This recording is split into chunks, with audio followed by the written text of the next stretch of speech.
लहलहाते खेतों की झूमती फसलें सुना रही हैं राजस्थान में कृषि के क्षेत्र में हो रहे अभूतपूर्व बदलाव की कहानी। मुख्यमंत्री श्री अशोक गहलोत का यह विश्वास है कि राज्य की प्रगति किसानों की खुशहाली के बिना संभव नहीं। इस सोच ने जन्म दिया एक ऐसी योजना को जिससे यहां कृषि को नया आयाम मिल रहा है। राजस्थान कृषि प्रसंस्करण, कृषि व्यवसाय एवं कृषि निर्यात प्रोत्साहन योजना 2019। इस योजना के 3 मुख्य उद्देश्य हैं।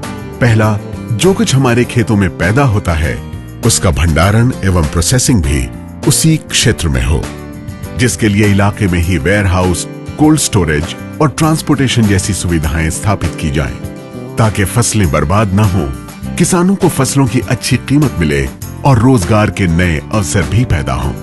दूसरा, यहाँ ऐसी इंडस्ट्रीज लगाई जाएं जिनमें यहाँ पैदा होने वाले फसलों को प्रोसेस किया जा सके और उनसे नए उत्पाद भी बनाए जा सके, ताकि बड़े पैमाने पर फसलों की खपत हो और किसानों को इसका भरपूर फायदा मिले।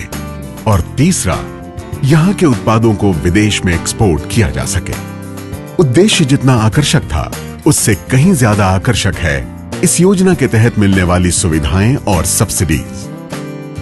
किसानों को मिल रही है परियोजना लागत पर 2 करोड़ तक की सब्सिडी, कुल लागत की 50% तक सब्सिडी जो अधिकतम 1 करोड़ हो सकती है, तथा लोन ली गई राशि पर दिए जाने वाले ब्याज पर 6% तक की सब्सिडी जो अधिकतम 1 करोड़ हो सकती है। इसी तरह उद्यमियों को कैपिटल सब्सिडी के रूप में 25% का अनुदान मिलता है जो अधिकतम 50 लाख हो सकता है, तथा 5% ब्याज सब्सिडी जो अधिकतम 50 लाख हो सकती है, यानी उद्यमियों को कुल 1 करोड़ तक का अनुदान। इसके अलावा ट्रांसपोर्टेशन और सोलर पैनल इंस्टॉलेशन के लिए भी सब्सिडी दी जा रही है। हमारी सरकार का, माननीय मुख्यमंत्री महोदय का सोच है कि हमारे प्रदेश का किसान संपन्न हो, मजबूत हो, और इसी को ध्यान में रखते हुए हमने कृषि नीति 2019 लागू करी थी। मैं समझता हूँ कि किसानों के लिए बहुत ही लाभकारी नीति है। निश्चित किसान इससे संपन्न होगा। सबसे खास बात यह है कि ये योजना बेहद आसान है। प्रार्थी द्वारा अपना बैंक लोन सैंक्शन कराकर सारे दस्तावेज राज किसान पोर्टल पर 90 दिवस की अवधि में अपलोड कराने हैं और उसके बाद पास की मंडी में 15 दिवस की अवधि में अपने दस्तावेज हार्ड कॉपी के रूप में जमा कराने हैं। इसके बाद की सारी कार्रवाई विभाग द्वारा की जानी है। इसमें स्वीकृति पत्र प्रार्थी के ऑनलाइन एप्लीकेशन में दर्शाए गए ईमेल पर भेजे जाएंगे और स्वीकृति राशि उनके बैंक के SRF के अकाउंट में जमा करा दी जाती है। इस योजना में प्रार्थियों को कहीं भी परेशान होने की या कहीं किसी प्रकार की दिक्कत का सामना नहीं करना पड़ेगा।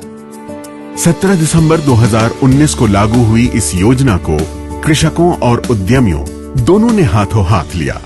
राजस्थान एग्रो प्रोसेसिंग योजना के अंतर्गत हमें 25% सब्सिडी और 6% ब्याज में छूट मिली है। इस योजना के अंतर्गत हमने जीरे का प्लांट लगाया है जो बहुत बढ़िया चल रहा है और ये हमारा उत्पाद देश के साथ साथ विदेशों में भी बिक रहा है। 50% की छूट मेरे को राज्य सरकार द्वारा प्राप्त हुई है। मेरा वेयर हाउस बनाने का सपना साकार हो गया है। इन 2 वर्षों में अब तक 447 प्रोजेक्ट्स को स्वीकृति मिली। इन प्रोजेक्ट्स को 152.58 करोड़ का अनुदान मिला और कुल निवेश हुआ 774.38 करोड़ का। अगर बात किसानों की करें तो इन्हें 128 प्रोजेक्ट्स के लिए 47.97 करोड़ का अनुदान दिया जा चुका है। बहुत बढ़िया योजना है। 50% की सब्सिडी वाली योजना बहुत मुश्किल से आती है। गवर्नमेंट ने हमें ये मान लो किसानों को एक उपहार दिया है। इन परियोजनाओं से लगभग 20,000 व्यक्तियों को रोजगार मिला। पूरे हो रहे हैं नए उद्यमियों के सपने। राजस्थान सरकार की योजना के अंतर्गत हमने ये कोल्ड स्टोरेज यहाँ लगा है। ये इस इलाके का पहला कोल्ड स्टोरेज है जहाँ पर यहाँ की जितने भी प्रकार की लोकल फसलें हैं जैसे जीरा, मूंगफली, मेथी सब यहाँ पर स्टोर की जाती है। वो उद्यमी जो पहले से कारोबार कर रहे थे उन्हें भी इस योजना के तहत अपने व्यवसाय को विस्तार देने का अवसर मिल रहा है। मैं 2007 से दाल व्यवसाय से जुड़ा हूँ। राजस्थान सरकार की एग्रो पॉलिसी आने पर मैंने अप्लाई किया और नया सोलर प्लांट और सोटेक्स मशीन लगाई। पूर्व में मेरी कैपेसिटी 150 बोरी पर डे थी और वर्तमान में बढ़कर 250 बोरी पर डे हो गई है।